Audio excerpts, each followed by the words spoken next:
Hari ini IHSG merah ya, karena ada pengumuman dari MSCI. Ini gue udah buka ya. Jadi intinya pengumuman dari MSCI itu ada dua. Ya, yang pertama untuk MSCI Februari itu beneran di totally freeze ya. Jadi nggak ada kenaikan segmen, nggak ada penambahan dari inflow ya, dan juga nggak ada new addition to the index ya. Mau apapun itu pokoknya di freeze ya untuk MSCI Februari. Yang pertama ini menurut gue masih cukup aman ya. Tapi yang bikin concern dari semua orang itu adalah yang di keduanya, adalah ketika insufficient progress is made ya, dengan terkait dengan transparansi ya untuk MSCI, maka ada dua potensi utama yang akan terjadi, yaitu yang pertama adalah potensi reduction dari MSCI emerging market untuk Indonesia yang sekarang itu kalau nggak salah kurang di sekitar di 1,4%, dan mungkin ada potential reduction entah mungkin ke 1% ataupun di bawah 1%. Ini juga masih cukup oke ya, meskipun ini cukup buruk juga karena bakal ada inflow triliunan. Cuman yang kedua ini yang cukup parah, yaitu adalah potensial reclassification Indonesia dari emerging market ke frontier market. Ya, buat yang nggak ngerti, emerging market itu adalah negara berkembang ya. Kalau developed market itu adalah negara maju, dan Indonesia sekarang itu termasuk di MSCI di emerging market.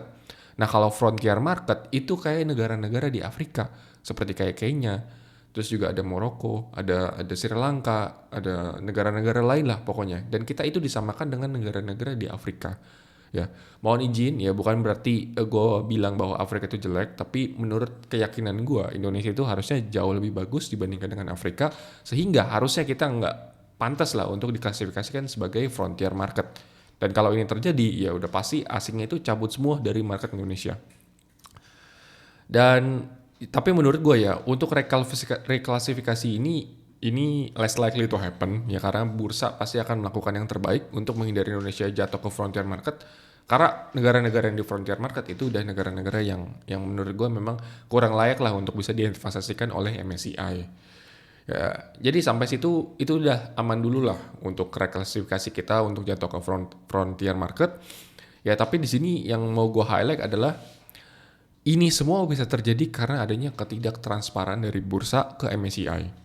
Ya, MSCI itu nggak mau kalau dia itu dikadalin. Ya, dia itu ditipu sama Indonesia karena kita itu nggak transparan dari segi free floatnya. Karena lu bisa lihat yang paling utama menurut gua ya, yang bikin jadi Indonesia itu benar-benar terhighlight itu adalah brand.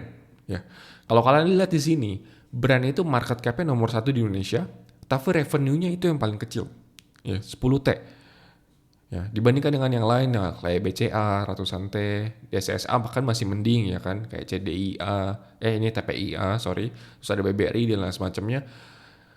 Brand ini yang jadi highlight utama sama MSCI, ya, dan makanya mereka itu dijegal untuk masuk MSCI berkali-kali karena MSCI itu udah nggak suka sama brand, nggak suka sama Pak PP. Karena kalau lu lihat revenue itu kecil sekali, dan kalau kita buka lagi di sini, lu bisa lihat free floatnya berapa brand.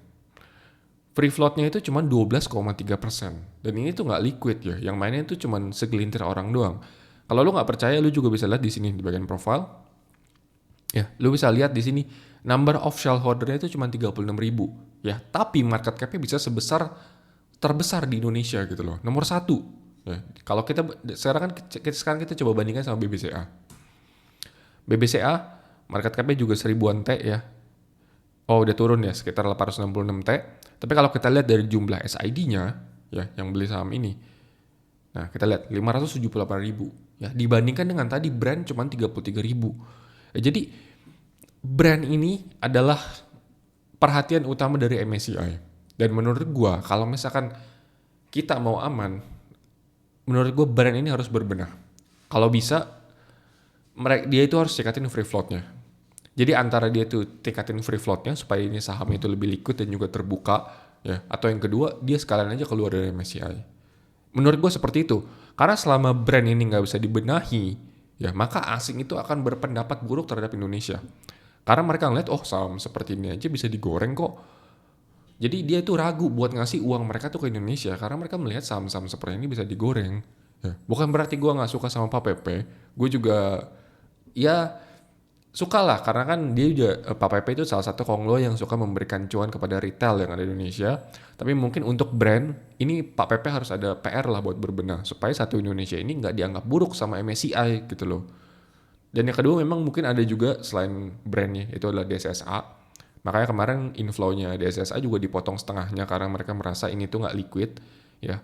Ini juga sama ya, kayak dari free floatnya juga kecil, yang mainin juga orang-orang mereka doang. Tapi ini masih mending ya karena dari revenue-nya juga udah masih ada.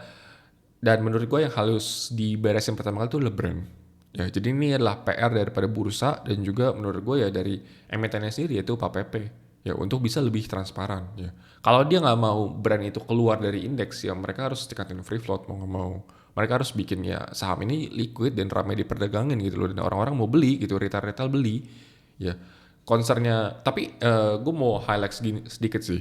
Concernnya MSCI itu adalah emiten-emiten seperti brand, DSSA, dan juga emiten lain yang digoreng untuk masuk MSCI. Tapi mereka itu nggak concern sama saham-saham seperti Dada. Ya, meskipun itu juga digoreng dan juga retail yang sengsara, tapi menurut gue mereka nggak akan perhatiin ke sana. Jadi karena itu nggak merugikan MSCI sama sekali. Ya, makanya dia itu akan fokus ke emiten-emiten atau saham-saham yang akan merugikan MSCI.